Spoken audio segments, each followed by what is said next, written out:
Hello, welcome back to our YouTube channel NPA Gurukul. मैं अभिषेक कुमार पांडे आप सभी लोगों का एक बार फिर से अपने यूट्यूब चैनल पर बहुत बहुत स्वागत करता हूं। तो जो लोग भी इस चैनल पर नए हैं, इस चैनल को सब्सक्राइब कर दें, वीडियो को लाइक कर दें और शेयर कर दें। तो आज की सीरीज़ में एक बार फिर से आप सभी लोगों का बहुत बहुत स्वागत है। तो इस सीरीज़ का नाम चाणक्य ज्ञान, और एक बार फिर से इस सीरीज़ में हम लोग एमसीक्यू डिस्कस करने वाले हैं। और आज हम लोग के जो एमसीक्यूज़ होंगे वो बीएसटी से रिलेटेड होंगे, बिजनेस स्टडी से रिलेटेड एमसीक्यूज़ को हम लोग डिस्कस करने वाले हैं। तो जो लोग भी इस चैनल पर नए हैं या इस सीरीज़ को पहली बार देख रहे हैं, उनके लिए एक छोटा सा सजेशन है कि आप जितने भी एमसीक्यूज़ हैं मैंने पहले भी डिस्कस किए हैं, आप उन सभी को देख लीजिएगा, क्योंकि मैंने हर एक पार्ट में कुछ ना कुछ नया इनोवेटिव मेथड बताया है, जिससे आप सभी लोगों को काफ़ी हेल्प मिले एमसीक्यू सॉल्व करते समय। जो लोग भी नए हैं, जिनको नहीं पता कि हम लोग एमसीक्यू को किस तरीके से डील करते हैं, उन लोगों को बता देना चाहता हूँ शॉर्ट में कि सबसे पहले क्वेश्चन यहाँ पे लिखा हुआ होता है, और उस क्वेश्चन को हम लोग सबसे पहले उस क्वेश्चन को अच्छे से पढ़ते हैं। फिर उसके ए बी सी डी करके 4 पार्ट लिखे हुए होते हैं।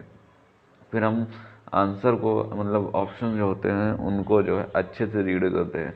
फिर इन्फ्रेंस निकाल के हम लोग ऑप्शन जो है चेक करते हैं कि कौन सा ऑप्शन होगा।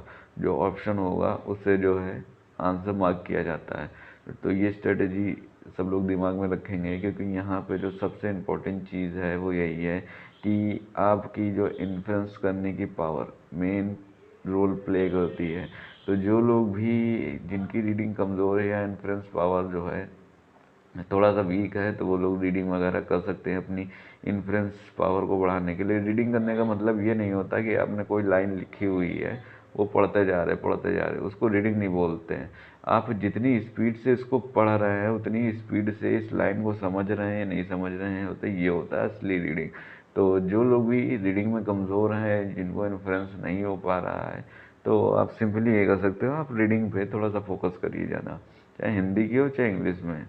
तो आइए स्टार्ट करते हैं आज की क्लास। तो आज की क्लास को स्टार्ट करते हैं एकदम बढ़िया तरीके से। तो इस सीरीज़ में आज के दिन का पहला क्वेश्चन आपके सामने ये रहा। तो what is the most important management function. यहाँ पे जो कहने का मतलब है कि इम्पॉर्टेंट फंक्शन क्या होता है मैनेजमेंट का। सबसे पहला क्वेश्चन आपके सामने आया, आपने इस क्वेश्चन को पढ़ा। अब दूसरा स्टेप क्या होता है, हम लोग आंसर्स को पढ़ते हैं, ठीक है ना, मतलब ऑप्शंस को पढ़ते हैं, ये पॉसिबल आंसर्स, ठीक है ना। तो इनको हम ऑप्शन के साथ साथ जो है एक नया नाम और दे सकते हैं, पॉसिबल आंसर, ठीक है ना। जो मोस्ट अप्रोप्रिएट होगा वो हमारा जो है आंसर होगा, लेकिन ये सभी पॉसिबल आंसर है हम लोग के। तो सबसे पहला क्या दे रखा है, सबसे पहले दे रखा है कंट्रोलिंग। जो सेकेंड पार्ट दे रखा है वो क्या दे रखा है, ऑर्गेनाइजिंग। और थर्ड पार्ट या फिर सी वाला पॉइंट क्या दे रखा है, सी ऑप्शन क्या दे रखा है, प्लानिंग। और ये जो ऑप्शन दे रखा है डी वाला, स्टाफिंग। तो जो लोग भी मैनेजमेंट के बारे में थोड़ा सा भी जानते हैं, उन्हें ये पता ही होगा कि एक बहुत ही बेसिक क्वेश्चन है, ठीक है ना। कंट्रोलिंग का मतलब होता है किसी चीज़ को कंट्रोल करना। किस चीज़ को कंट्रोल करना, मतलब कुछ पता तो होना चाहिए किस चीज़ को कंट्रोल करना है, मतलब उससे भी पहले कुछ होना चाहिए। अगर आपको बताया जाए कि इस चीज़ को कंट्रोल करना है, तो उसके पहले भी बताया जाएगा कि ये चीज़ है क्या। तो यानी इससे पहले जो है होगा कुछ ना कुछ जो इम्पोर्टेंट होगा, तो मतलब ये वाला ऑप्शन तो नहीं हो सकता। हम लोग वो दिमाग लगा रहे हैं, ठीक है ना। ऑर्गेनाइजिंग, अगर किसी चीज़, ऑर्गेनाइजिंग का मतलब क्या होता है, किसी चीज़ को संभाल के रखना, यानी ऑर्गेनाइज करना। मतलब ऑर्गेनाइज करने के लिए भी उस चीज़ के बारे में पता होना चाहिए, ठीक है ना। तो ये तो पता नहीं है, तो ये भी ऑप्शन नहीं हो सकता हमारा। फिर स्टाफिंग, स्टाफिंग मतलब हम लोग मेन को जितने भी हम लोग के ऑर्गेनाइजेशन होते हैं उसकी स्टाफिंग करते हैं, या फिर जो हमारे जितने भी स्टाफ मेंबर्स होते हैं उनकी स्टाफिंग करते हैं, मतलब वो इम्पोर्टेंट है। ये उतना बेसिक नहीं है। अब यहाँ पे जो मेन चीज़ आ जाती है प्लानिंग, ये जो है यहाँ पे प्लानिंग के कहने का मतलब क्या है, प्लानिंग का मतलब कोई भी काम करने से पहले उसके अच्छे से उसके बारे में सोच समझ लेना कि आगे फ्यूचर में क्या हो सकता है, ये जो है हमारी प्लानिंग है, ठीक है ना। तो ये यहाँ पे कह सकते हैं कि जब भी कोई काम कर रहे होंगे तो सबसे पहला दिमाग में क्या आना चाहिए, प्लानिंग। यानी जो सबसे पहला काम आएगा वो आता है प्लानिंग, प्लान होना ही चाहिए मैनेजमेंट में, ठीक है ना, एंड पर्सनल नहीं कि जो मन आ रहा है वो कर रहे हैं, उसको कुछ नहीं। मतलब मैनेजमेंट में कहा गया सबसे पहले प्लानिंग काफ़ी इंपॉर्टेंट है। इसका right answer option number C हो जाएगा। अगर आप धीरे धीरे करके एलिमिनेट करना भी चाहेंगे तब भी इसका आंसर आप आसानी से दे सकते हैं। तो आई होप सबको समझ में आया होगा मैंने किस तरीके से एलिमिनेट किया है इन सारे ऑप्शन को। तो अब नेक्स्ट क्वेश्चन की तरफ बढ़ते हैं। Question number 2, describe the type of budget used to determine the net cash position. मतलब यहाँ पे जो है बजट को डिस्क्राइब करना है नेट कैश पोजीशन के थ्रू, ठीक है। तो यहाँ पे अब हम लोग ऑप्शंस को अच्छे से पढ़ लेते हैं। पहला है सेल्स बजट, दूसरा है प्रोडक्शन बजट, तीसरा है परचेज बजट, और ये चौथा जो ऑप्शन है कैश बजट। तो जैसे ही मैंने जो है और सारे ऑप्शन को पढ़ा, तो अब इसमें से राइट आंसर कौन सा होने वाला है। अब इसका जो राइट आंसर जो है उससे पहले थोड़ा सा दिमाग लगाते हैं। अब यहाँ पे देखिए मैंने क्वेश्चन को ही पढ़ा, मतलब मुझे तो कन्फ्यूज़न हो रही, सब जगह तो पैसे का ही लेना देना है, लेकिन अब बजट भी लिखा हुआ, सब जगह बजट है, सब जगह पैसे का लेना देना है। लेकिन अगर हम क्वेश्चन को अच्छे से पढ़े होते तो एक चीज़ यहाँ पे जो है चिल्ला चिल्ला के कह रहा है नेट कैश पोजीशन, ठीक है ना। यहाँ पे एक जो हिंट क्वेश्चन नहीं हमको दे रखी है वो क्या है, कैश, नेट कैश। अब कैश की बात आती है तो सेल भी एलिमिनेट हो जाएगा, प्रोडक्शन भी एलिमिनेट हो जाएगा, परचेज भी एलिमिनेट हो जाएगा, और एक जो ये दे रखा है कैश बजट हम लोग का राइट आंसर हो जाएगा ऑप्शन नंबर डी, ठीक है ना। तो इसीलिए मैं आप सभी लोगों को ये रिकमेंड करता हूँ कि मतलब ये सजेशन मेरा रहता है कि सबसे पहले क्वेश्चन को एकदम अच्छे से पढ़ें, क्योंकि बहुत बार ऐसा हो जाता है कि क्वेश्चन खुद ही बता रहा होता है कि आंसर क्या होगा। जैसे यहाँ पे सारे बजट एक ही जैसे थे, आपको जो है कन्फ्यूज़न हो सकता था, मे बी मैक्सिमम लोगों को कन्फ्यूज़न ही रहा होगा। लेकिन कभी कभी क्वेश्चन हमारी हेल्प कर देता है इनडायरेक्टली, एग्जामिनर हमारी हेल्प कर देता है इनडायरेक्टली। तो उस इनडायरेक्टली चीज़ को पहचानना तो आना चाहिए एटलीस्ट आपको। तो सबसे पहला आप काम अच्छे से रीड करना है, जो मैं स्ट्रेटजी आपको बताता हूँ फॉलो ही होती है। जैसे मैंने बताया सबसे पहले रीड करना है, तो अच्छे से रीड किया, रीड करने के बाद इंफरेंस निकाला, फिर पॉसिबल आंसर को चेक किया, और हमने यहाँ पे जब अच्छे से जो है हमने रीड किया तो उसी में से एक ऑप्शन हमारा निकल के आ रहा था नेट कैश का, जो हिंट निकल के आ रहा था। अब नेट कैश के थ्रू हम लोगों ने जो है दिमाग लगा लिया कि यहाँ पे जो भी रिलेटेड होगी कैश से रिलेटेड होगी। तो इसका राइट आंसर क्या होने वाला है, इसका राइट आंसर हम लोग का डी है। तो अब नेक्स्ट एमसीक्यू की तरफ बढ़ते हैं। अब यहाँ पे जो थर्ड है, planning is generally done by. मतलब अब यहाँ पे कुछ ऐसी चीज़ हम लोग ढूंढ के निकालेंगे जो यहाँ पे प्लेस की जा सके, ठीक है ना। तो अब यहाँ पे प्लानिंग किसके द्वारा डन की जाती है, हमें नहीं पता इसके आगे क्या आएगा। अब इसके आगे क्या लिखा जाना वो हमें ऑप्शन बताएगा। जो पहला दे रखा है मिडिल लेवल, फिर बी ऑप्शन है ऑपरेशनल लेवल, थर्ड ऑप्शन है टॉप लेवल, और एक लोअर लेवल। यानी जितने भी लेवल हैं यहाँ पे मैनेजमेंट के लेवल होते हैं ना, उनके बारे में बात कर रहा है। तो इसका आंसर देखिए प्लानिंग वगैरह है, इसको डायरेक्टली आप कर सकते हो कि प्लानिंग वगैरह जो फंक्शन होता है वो टॉप लेवल मैनेजमेंट का होता है। तो इसका राइट आंसर क्या होने वाला है, इसका राइट आंसर होने वाला है ऑप्शन सी। अब ये भी ध्यान रखने वाली बात है कि हर जगह पे ट्रिक काम नहीं आएगी, तो आपको बेसिक नॉलेज तो होनी ही चाहिए। तो इसका right answer option number C रहने वाला है। क्वेश्चन नंबर 4 एमसीक्यू का, इस एमसीक्यू सीरीज का question number 4, which of the following is a step of planning, ठीक है। तो प्लानिंग का जो स्टेप है वो क्या है, अब इसको बताना है हम लोग ऑप्शंस के थ्रू, अब देख के बताएंगे। और क्या है राइट आंसर, पहला है एनालिसिस ऑफ ऑर्गेनाइजेशन स्ट्रक्चर, यानी ऑर्गेनाइजेशन के स्ट्रक्चर को जो है आप एनालिसिस करिए, ठीक है। ऑप्शन नंबर 2 है एनालिसिस ऑफ एनवायरनमेंट का हम लोग को अच्छे से एनालिसिस करना है। ऑप्शन नंबर 3 है एनालिसिस ऑफ एम्प्लॉय बिहेवियर, मतलब जो भी स्टाफ में हमारे काम करते हैं उनके बिहेवियर को आप एनालिसिस करिए। और जो लास्ट ऑप्शन है डी ऑप्शन दे रखा है एनालिसिस ऑफ एम्प्लॉय मॉरल, ठीक है ना, उनके आप मॉरल कंडीशन का एनालिसिस करिए। अब देखिए प्लानिंग हम लोग क्या करते हैं, प्लानिंग अब थोड़ा सा सोचने की कोशिश करिएगा, ठीक है। तो प्लानिंग हम लोग किस लिए करते हैं, ताकि जो जो भी हम काम कर रहे हैं उसमें सक्सेस मिले, बाहर का काम है उसी को तो सक्सेस लाना है, ठीक है ना। और ये हमारी ऑर्गेनाइजेशन है, अब दिमाग लगाने वाली बात ये है, जब हम प्लानिंग बाहर के काम की कर रहे हैं तो हम प्लानिंग तो इसमें जो है चीज़ें जो बाहर वाली इंक्लूड करेंगे या अंदर वाली, यानी ऑर्गेनाइजेशन के अंदर वाले तो कोई लेना देना नहीं। प्लानिंग हम किस चीज़ की करते हैं, ताकि बाहर वाले काम को अच्छे से कर दिया जाए। अब ऑर्गेनाइजेशन के स्ट्रक्चर से हमारा लेना देना नहीं है।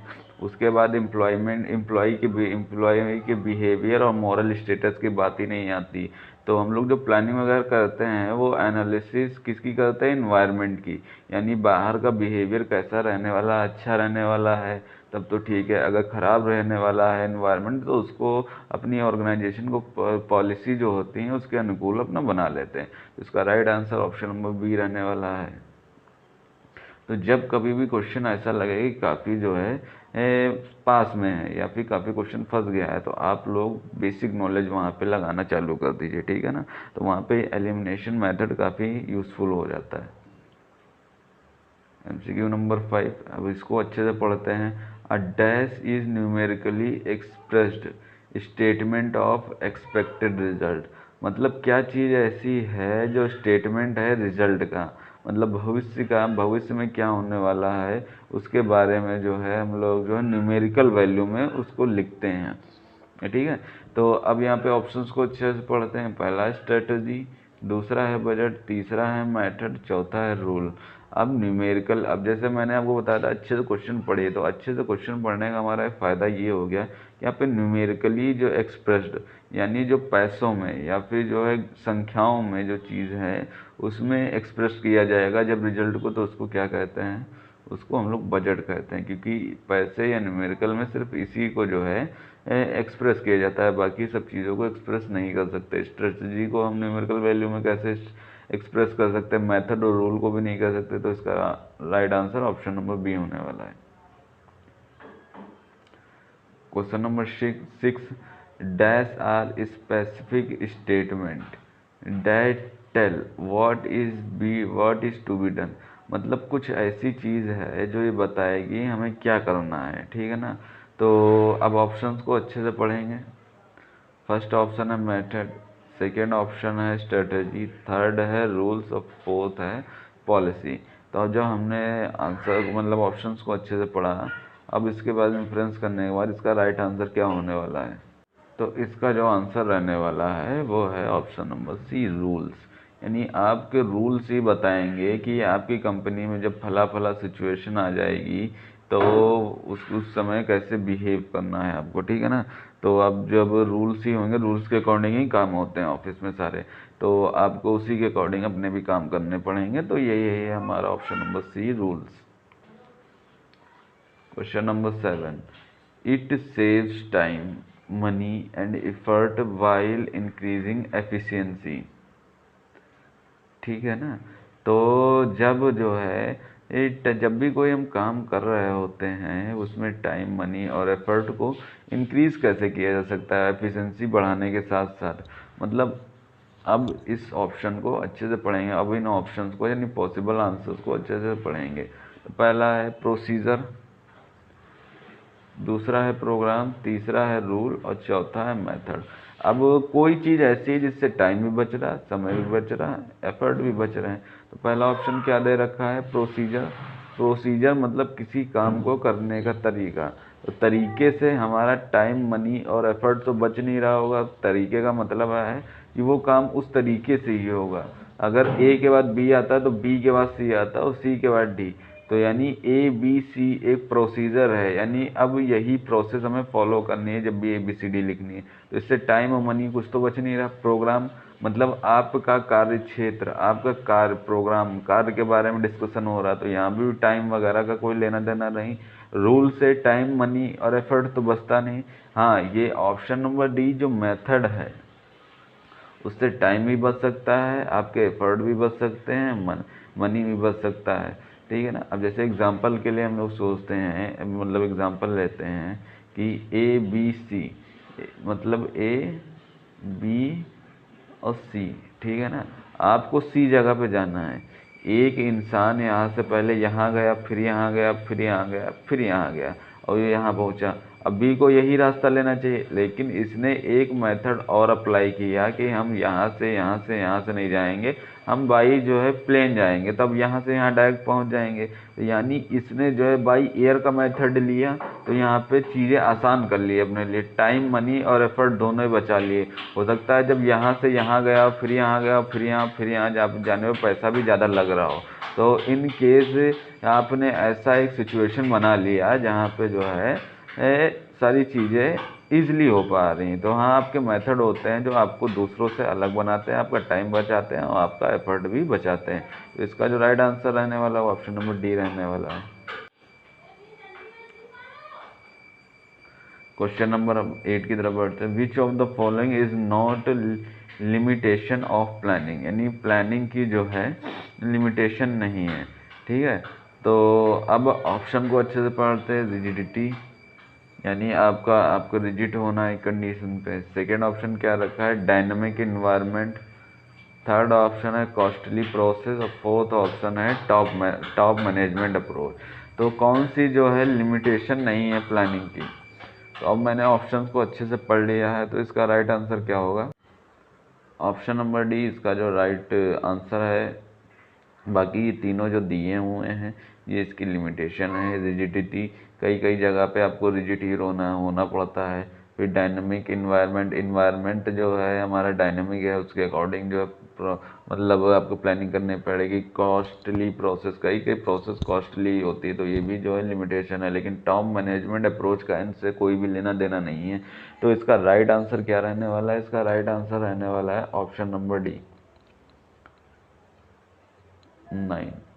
Planning help in reducing the dash, मतलब प्लानिंग हेल्प करती है किसी चीज़ को कम करने में। ठीक है ना, अब देखते हैं क्या ही कम होगा जिससे हमारा फ़ायदा हो। तो सबसे पहला जो ऑप्शन यहाँ पे है डायरेक्शन फॉर एक्शन। ठीक है, दूसरा है रिस्क ऑफ अनसर्टेनिटी, तीसरा है मेमोरी और चौथा है डिसीजन मेकिंग। ठीक है ना, अब प्लानिंग किसी चीज़ को रिड्यूस करने में हेल्प करती है, यानी सबसे पहले बात दिमाग में चल जाना चाहिए कि यहाँ पे रिड्यूस करेगी तो क्या होगा, कंपनी को फ़ायदा होगा। तो फ़ायदा कब होगा, डिसीजन के एक्शन में अगर कमी है, डायरेक्शन ऑफ एक्शन में कमी आएगी तो इससे जो फ़ायदा होगा, कोई फ़ायदा नहीं होने वाला। रिस्क ऑफ अनसर्टेनिटी, अगर आपके अनसर्टेनिटी का रिस्क कम हो जाता तो कंपनी का फ़ायदा होगा, क्योंकि सारी चीज़ें क्लियर हो रही होंगी तो हम अच्छे से काम कर पाएंगे। तो ये ऑप्शन नंबर भी इसका राइट आंसर है। ठीक है, फिर भी आगे के ऑप्शंस को अच्छे से चेक कर लेते हैं। फिर भी जो अब यहाँ पे मेमोरी अगर कम हो जाएगी तो लॉस होगा हम लोग का, और डिसीजन मेकिंग का भी इससे लेना देना नहीं। तो इसका राइट आंसर क्या रहने वाला है, इसका right answer option number B है। क्वेश्चन नंबर 10 को यहाँ पे डिस्कस करते हैं। Which of the following is one time use plan. ठीक है, तो वन टाइम यूज प्लान क्या है, पहला ऑप्शन देखते हैं स्ट्रेटजी, दूसरा है मेथड, तीसरा है रूल और चौथा है बजट। तो यहाँ पे इसका जो राइट आंसर है वो ऑप्शन नंबर सी, यानी जो रूल है उसको वन टाइम प्लान यूज बोलते हैं। ठीक है, तो नेक्स्ट तो आज के लिए इतना ही। जो लोग भी इस सेशन में लास्ट तक बने हुए हैं उन सभी लोगों का बहुत बहुत धन्यवाद। अगर आपको वीडियो अच्छी लगी है तो शेयर करिएगा और लाइक करिएगा वीडियो को, और ज़्यादा से ज़्यादा उन नीडी लोगों तक पहुंचाइए जिन्हें इनकी ज़रूरत है। अगर स्ट्रेटजी और कंटेंट आपको पसंद आ रहा है तो लाइक भी कर दीजिएगा। और बाकी आज के लिए थैंक यू, नेक्स्ट सेशन में मुलाकात करते हैं।